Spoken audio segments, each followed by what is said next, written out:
पाठक जी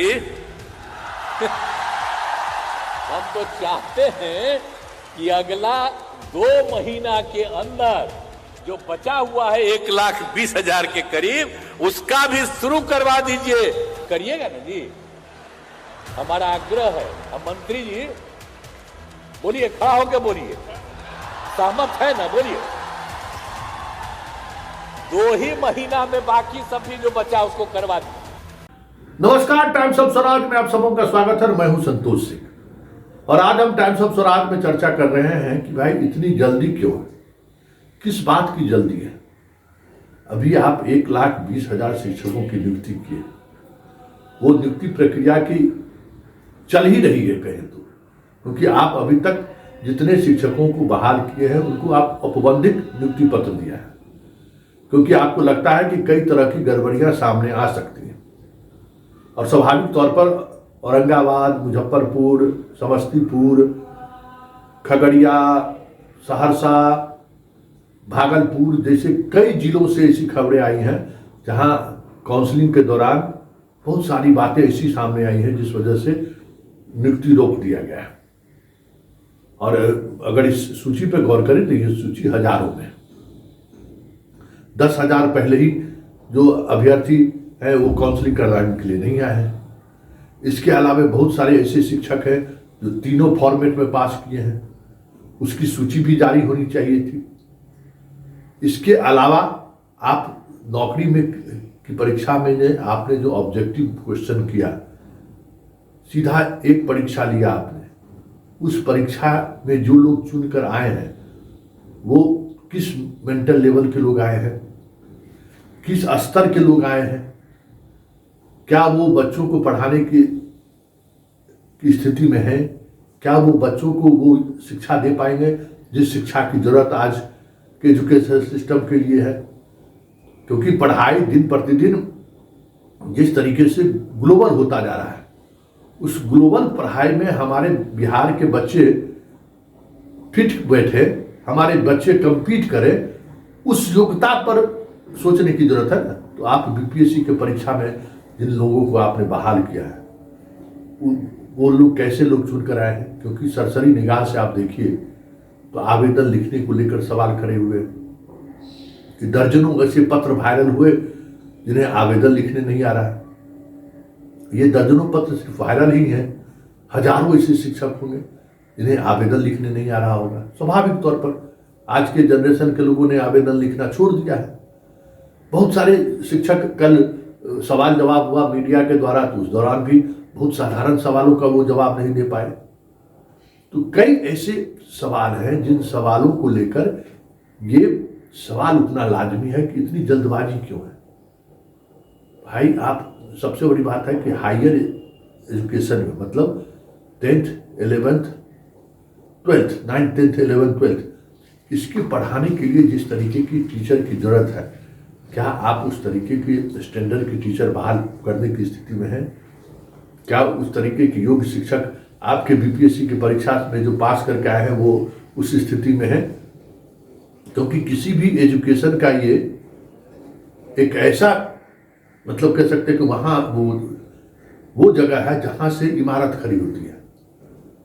मतलब प्रारंभिक शिक्षा नींव खुदना है और 9th, 10th, 11th, 12th ये ऐसी व्यवस्था है जहाँ बच्चे जंप लगाने की स्थिति में आते हैं। देखिए, पढ़ाई के मामले में अगर हम लोगों के दौर में जो स्थिति थी, आज भी लगता है कि यही स्थिति है। हम अपने बच्चों का किताब जब देखते हैं, क्लास 7th, 9th और 11th, यही 3 क्लास है ऐसा जहां अचानक सारी चीजें बदलती हैं। मतलब 2-2, 4 आप पढ़ रहे हैं, उसके बाद एक बार ऐसा जंप आप 7th क्लास में करेंगे कि सब कुछ लगता है जैसे अरे क्या है ये। उसी तरीके से 9th में, उसी तरीके से 11th में चीजें बदलती हैं।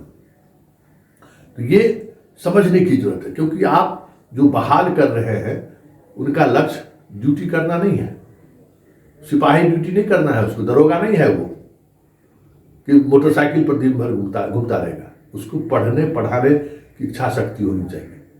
और आप ऑब्जेक्टिव के सहारे उस तरीके के माइंडसेट के बच्चों को आप शिक्षक बनाने की स्थिति में सोच भी नहीं सकते।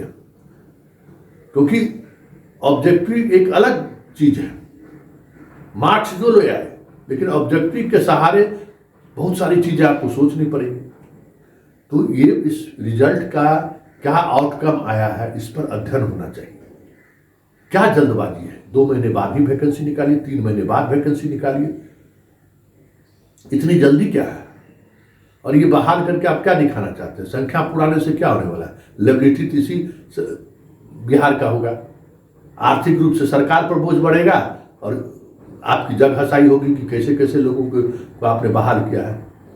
नहीं हो तो लालू यादव के पीरियड में जो 24,000 बीपीएससी से जो शिक्षक बहाल हुए थे, जरा उसका अध्ययन करवा लीजिए, कैसे बहाल हुए, किस तरीके से। अरे भाई, आप फेज वाइज ले लीजिए ना। और इस परीक्षा में भी जो वेटिंग लिस्ट में है उन लोगों को भी पहले मौका दीजिए। जो 1 नंबर से 2 नंबर से जो पीछे रहे हैं वो क्यों वंचित रहे?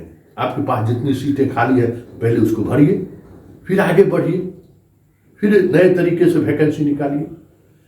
तो ये आपाधापी, मतलब ठीक है, आप राजनीतिक तौर पे आपको फायदा मिलता हुआ दिख रहा होगा, ये तो बात की बात है, कितना फायदा मिलेगा ये कहना अलग बात। लेकिन आप राजनीतिक फायदा की वजह से आप स्टेट के एजुकेशन सिस्टम को दांव पर लगा दीजिए, ये इसको कौन जस्टिफाई करेगा भाई?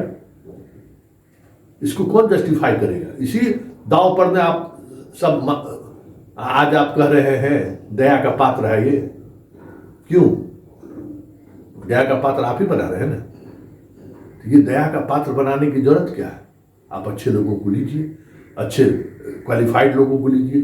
शिक्षक को कैसे हम कहाँ भेजें, मकान भाड़ा दिलवा रहे हैं, सब पर भी चर्चा होगा।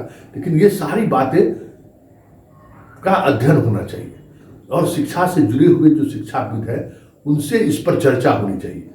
आप के पाठक और अतुल प्रसाद और क्या कहते हैं बिहार विद्यालय परीक्षा समिति के जो हमारे चेयरमैन साहब हैं, उन तक ही बातों को सीमित मत रखिए। जो जानकार लोग हैं उनके साथ भी बैठिए, उस पर चर्चा होनी चाहिए कि आप जो शिक्षक को बहाल किए हैं उसमें क्या है और इसके सहारे आप इस शिक्षा व्यवस्था को राष्ट्रीय फलक पर कहाँ तक जवाब दे सकते हैं। सिर्फ संख्या बल पूरा दें सिपाही की तरह कि 1000 में एगो सिपाही होना चाहिए, उसी 40 बच्चा में एगो मास्टर होना चाहिए। क्या मतलब है भाई?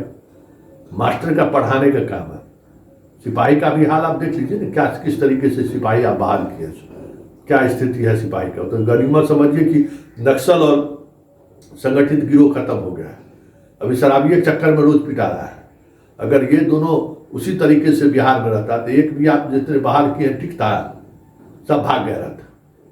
तो ये चीजें भी समझने की जरूरत है। इसलिए ये आपाधापी का कोई मतलब नहीं है। एक बार विचार किया जाए कि इस पूरे बहाली प्रोसेस में जो आउटकम आया है वो आउटकम क्या कहता है, किस तरीके के बच्चे आए, पूरा अध्ययन, डाटा का अध्ययन होना चाहिए।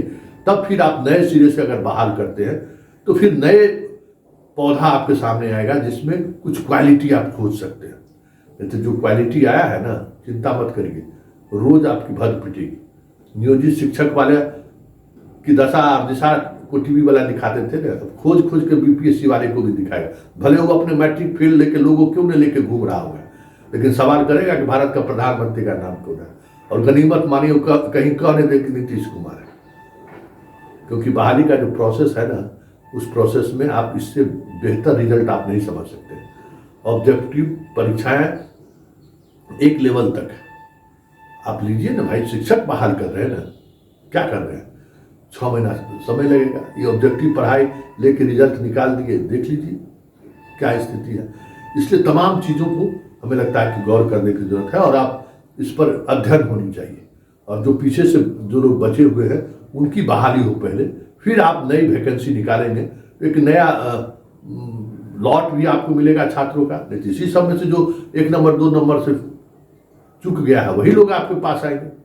इसलिए बृहत स्तर पर सोचने की जरूरत है।